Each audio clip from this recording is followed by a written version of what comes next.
Very good evening and welcome to News Tonight on Rajya Sabha television. I'm Aishwarya Kapoor with you with the day's big stories. India continues to report more than 10,000 fresh COVID-19 cases every day. This even as Arvind Kejriwal says no lockdown plans in Delhi amid speculation. And 2 Indian High Commission staffers missing in Islamabad since 8 a.m. today. Those big stories and much more coming up ahead.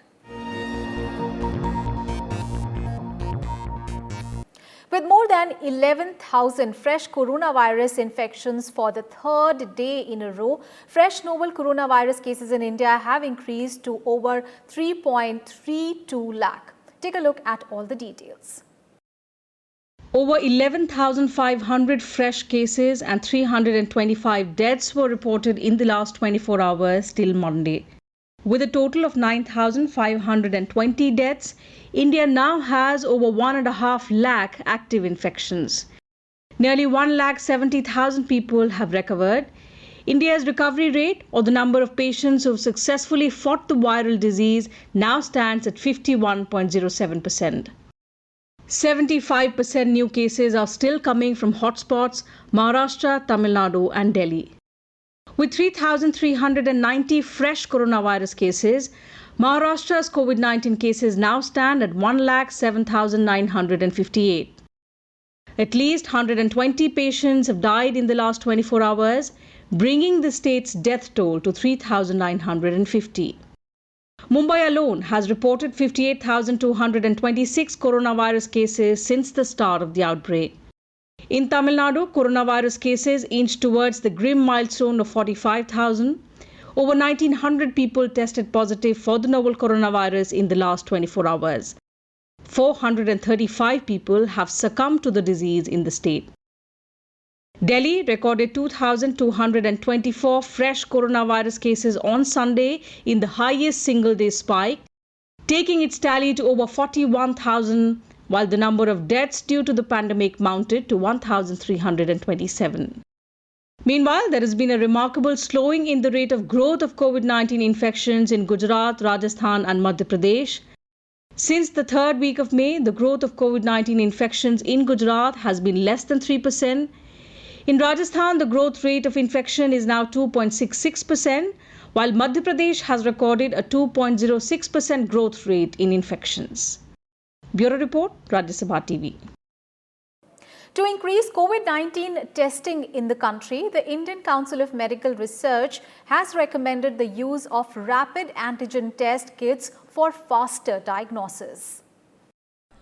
Developed by South Korean company ST Biosensor, the test kit allows infected patients to be diagnosed faster at lower cost and without laboratory examinations of the samples.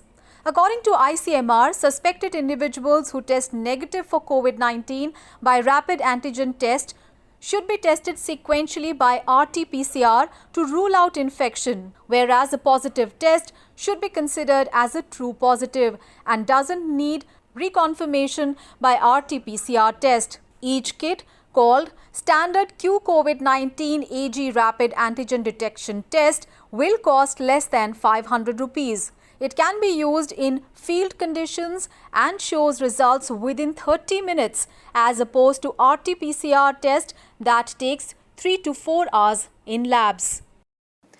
And in line with the unlock strategy to emerge out of the COVID-19 lockdown, many states have announced changes in the restrictions that they are enforcing. Take a look at this report. In Mumbai, a limited number of local trains resumed service from Monday. These are for people engaged in essential services. The Western Railway said on Twitter that general passengers are not allowed in these trains and asked people not to crowd the stations. With the growth rate of infections slowing down in Gujarat, State Chief Minister Vijay Rupani has said his government does not plan to impose lockdown again in the state. Tamil Nadu Chief Minister E. Palaniswamy announced relaxations in lockdown from 19th to 30th June in areas of Chennai, Kanchipuram, Chengalpattu and Tiruvallur districts. The Kerala government, on the other hand, issued fresh guidelines for people making a short visit to the state. Visitors have been told to follow strict social distancing norms and the SOPs framed by the state government. Accordingly, no one will be allowed to stay in the state for more than a week. Visitors will have to share details of local itinerary, purpose of visit, local accommodation and contacts. Visitors will also need an entry pass by registering at Kerala government's portal. Visiting public places or nearby hospitals are strictly prohibited. And national capital Delhi has reported the highest increase in the COVID-19 cases for several days. Sunday was the third straight day when over 2,000 cases were reported in a single day in Delhi. However, amid the rising number of cases, Chief Minister Arvind Kejriwal clarified that there is no plan to put the city under another lockdown. Home Minister Amit Shah has also reviewed the situation in the city. Delhi has recorded its highest single-day spike after 2,224 COVID-19 positive cases were reported on Sunday. The city also saw 56 deaths and 878 recoveries in the last 24 hours. The total number of positive cases in Delhi stands at 41,182, including 1,327 deaths and 15,823 recoveries. Delhi is the third worst affected state after Maharashtra and Tamil Nadu. It took the national capital 79 days to reach the 10,000 mark. In comparison, it took 13 days for the tally to progress from 10,000 to 20,000. The number of cases rose from 20,000 to 30,000 in only 8 days, while the last 10,000 cases to reach 40,000 were recorded in just 6 days, with an average of over 1,600 new cases per day. Amid the rising number of cases, Chief Minister Arvind Kejriwal ended all speculation of a possible shutdown.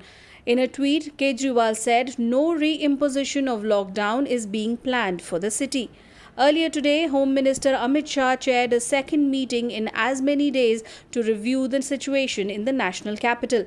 Shah said political parties should forget their differences and join hands in the COVID-19 battle. Shah, along with Health Minister Harshvardhan, also met Kejriwal on Sunday to review the coronavirus situation. Key decisions including tripling the number of tests within the next 6 days and the centre providing Delhi with 500 train coaches to boost the number of beds for coronavirus patients were taken at the meeting. Another decision of starting COVID-19 tests at every polling station in the containment zones and a comprehensive house-to-house health survey in the hotspots for contact tracing was also agreed upon.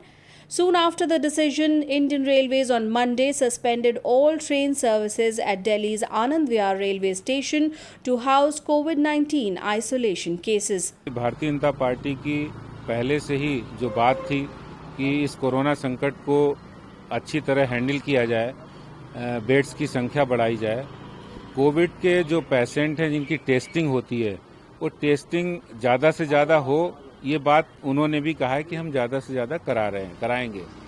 मेरा इसमें ये कहना है कि private lab में testing हो तो उसमें प्राइसिंग 50% डिमांड है हमारी कि 50% उसके रेट वेव ऑफ किए जाएं, जिसके कारण से लोगों को दिक्कत होगी वो कम होगी।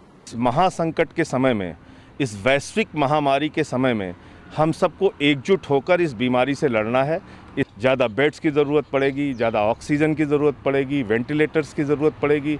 इस बीमारी को हराने के लिए हर वो इंतजाम जो इस संक्रमण से लड़ने के लिए पूरी दुनिया में हो रहा है, भारत को उसकी पूरी तैयारी करनी चाहिए।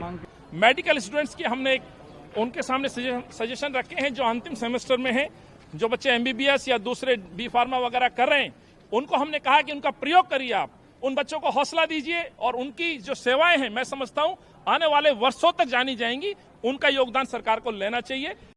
Amid the rising number of cases, Deputy Chief Minister Manish Sisodia had last week said that Delhi's coronavirus infections will climb to 5.5 lakh by the end of July and it does not have the hospital capacity to handle such an outbreak. On Friday, the Supreme Court had lashed out at the Delhi government over the handling of patients and dead bodies in hospitals and the sudden drop in testing. Bureau Report, Rajya Sabha TV. And Prime Minister Narendra Modi will hold marathon meetings with the chief ministers of all states and union territories on the 16th and the 17th of June through video conferencing. The Prime Minister is likely to discuss the progress of the nationwide lockdown that is in place to curb the spread of COVID-19 pandemic and the pickup in economic activity. On June 16th, Tuesday, chief ministers and top officials of 21 states and union territories that account for nearly 5% of active cases will interact with the Prime Minister. On Wednesday, the Prime Minister will speak to chief ministers of states that account for the highest number of cases in the country. Most of the states in the second group are also the worst affected due to the problem of reverse migration of daily wage workers. The worst affected states are expected to finalize their strategy to open up with the Prime Minister to continue economic activity along with strict lockdown measures in red and containment zones. This will be the Prime Minister's sixth meeting with the Chief Ministers since the announcement of the nationwide lockdown in March.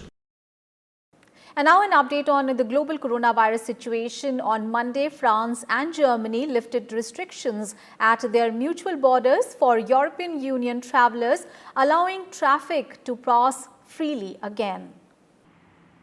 French President Emmanuel Macron has announced that France is fully reopening its economy, including all restaurants and transport, to accelerate the country's recovery after the virus crisis. Restaurants and cafes in Paris have been allowed to reopen completely from Monday. Germany also started to relax some border controls since Saturday. It is now allowed travel from 27 other European countries except Spain. However, German tourists can now travel to Mallorca and other Spanish Balearic islands. Switzerland also eased travel restrictions on Monday, reopening its border to Italians. People living in the border towns of Como and Chiasso have been allowed to freely cross the border, which separates the two countries. While Denmark reopened its border for tourists from Germany, Norway and Iceland. Venice is already welcoming tourists back as Italy continues to relax the coronavirus restrictions. Over the weekend, tourists queued outside popular attractions including the St. Mark's Cathedral. Spain will open its borders to countries in the European Union Schengen area on 21st June. On Monday, Britain allowed reopening of non-essential retail outlets and other businesses. Britain has also allowed foreign travel with a mandatory 14-day quarantine requirement since the 8th of June. Meanwhile, China reported 49 new COVID-19 cases on Sunday. 36 of the 39 domestically transmitted cases were reported from Beijing, while the other 3 were from North China's Hubei province. The recent outbreak is linked to the Xinfadi food market. Authorities in the city have intensified control measures, including mass testing of people who had visited the wholesale market to contain further spread of the coronavirus. While South Korea reported 37 new cases on the same day, bringing its total infections to 12,121, including 277 deaths. Worldwide, the death toll from novel coronavirus has crossed 4.3 lakh with over 8 million infections. In some other news, External Affairs Minister Dr. S. Jaishankar has said that India is today a source of trusted talent and competitive skills for the global economy. He was speaking at the inaugural session of the 3rd Annual Conference of Protectors of Immigrants in New Delhi via video conferencing on Monday. In his keynote address, Jaishankar said human resources are at the core of India's engagement with the world. He added that the focus of the government has been to provide better opportunities and welfare measures to prospective migrants. The External Affairs Minister added that India has been engaged in negotiations with foreign governments to provide ease of travel and opportunity through migration and mobility agreements. He said, as with the rest of the country, the protectors of immigrants must rise to the challenge of reviving post-COVID economy and engaging with the post-COVID world. The focus of the government has been to provide better opportunities and welfare measures to prospective migrants. We have therefore been engaged in negotiations with foreign governments through migration and mobility agreements, protection of social security contributions, and integration of migration platforms to provide skill matching and better remuneration. Dr. Jaishankar also said the government is trying to ensure that the negative economic consequences of the pandemic on Indian talent abroad are mitigated. The minister said it is imperative that India recovers its market share as quickly as possible and added that the coming months will see dedicated efforts in that direction. He also noted that many of the Indian workers who, after long years of service abroad, returned with advanced skills and abilities would contribute to the country's development. We are currently focused on ensuring that the negative economic consequences of the pandemic on our talent and skills abroad is mitigated. That is influenced not only by the quality of our various bilateral relationships, but the overall helpful approach that we have displayed in regard to health and economic requirements of our partners. It is imperative that we recover our market share as quickly as possible. The coming months will see dedicated efforts in that direction. According to the Ministry of External Affairs, the protectors of immigrants are responsible for granting immigration clearance to the intending immigrants as per the procedure prescribed under the Immigration Act of 1983. Bureau Report, Rajya Sabha TV. And Defence Minister Rajnath Singh on Monday praised the relations between India and Nepal, calling the ties as unbreakable. He said that the relationship between India and Nepal is not ordinary and that the countries were bound together by Roti Beti, a reference to the strong people-to-people connect between the two countries. The Defence Minister also mentioned the spiritual relations, citing the highly revered Pashupatinath temple in Nepal. The Defence Minister made these remarks while addressing BJP members in Uttarakhand.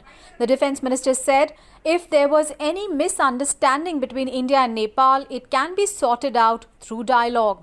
The statement comes a day after the lower house of Nepal's parliament approved a new map including Indian territory.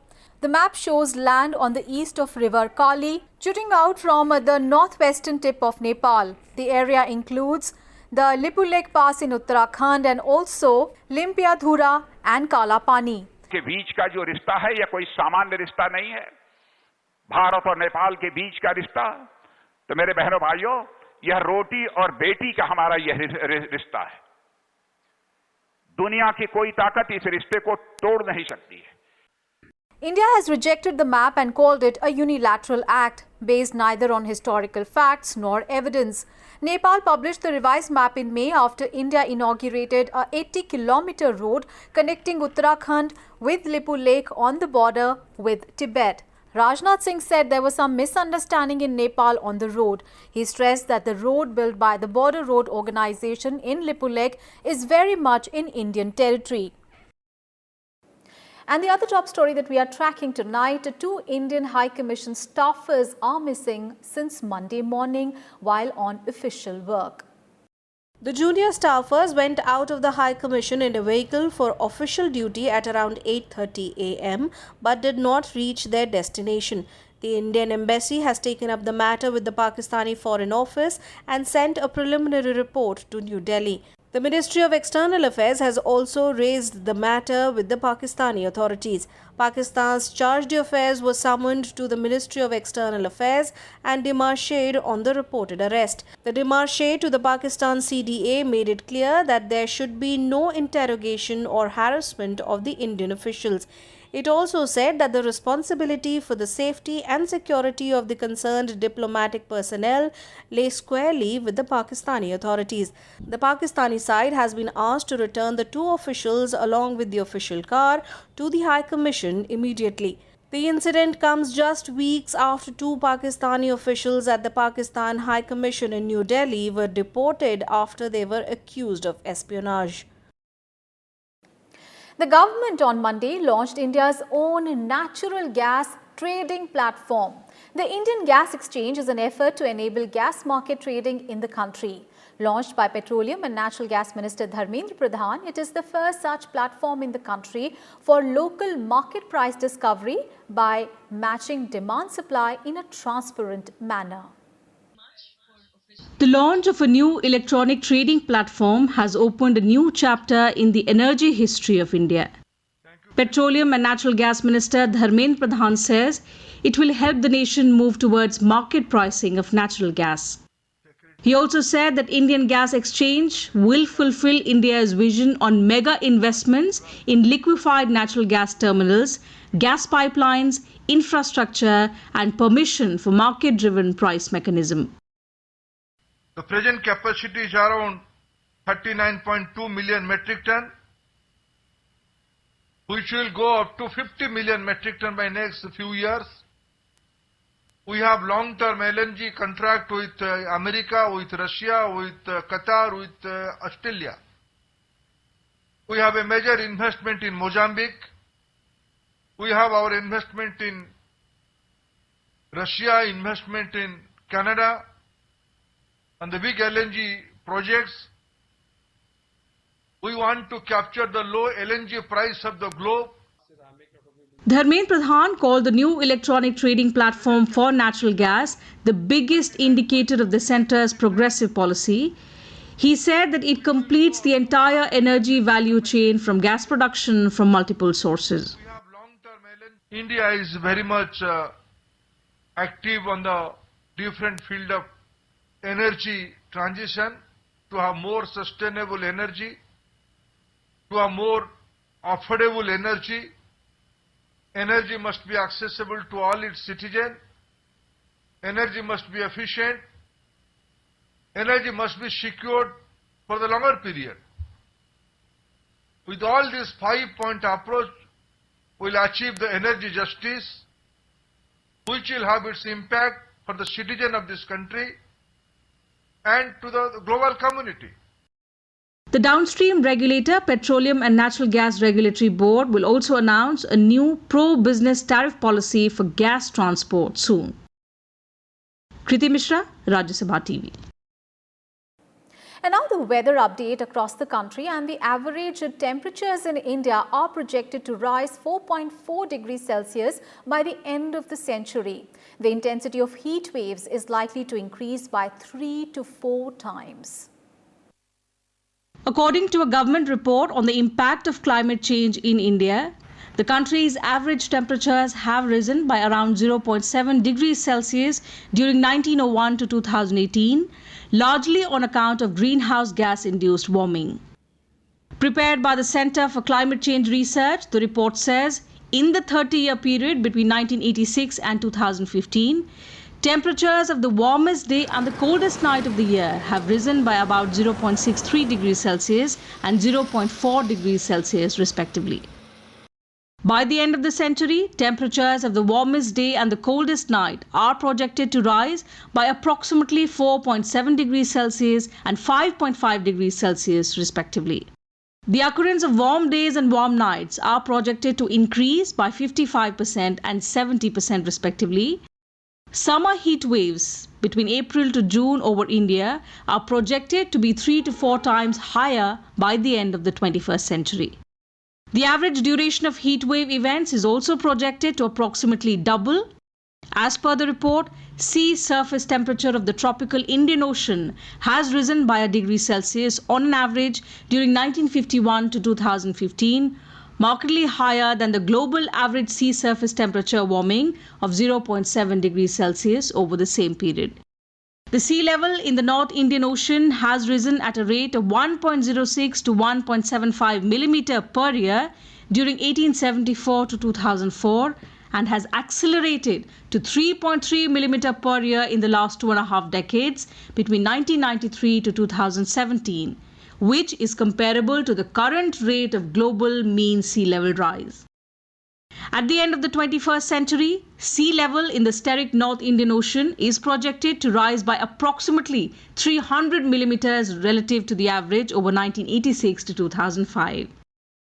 The summer monsoon precipitation between June to September over India has also declined by around 6% from 1951 to 2015, with notable decreases over the Indo-Gangetic Plains and also the Western Ghats. And that's all in this edition of the news. Do tune in at the same time tomorrow for all the day's big stories from India and across the world. Thanks so much for watching. Take care and good night.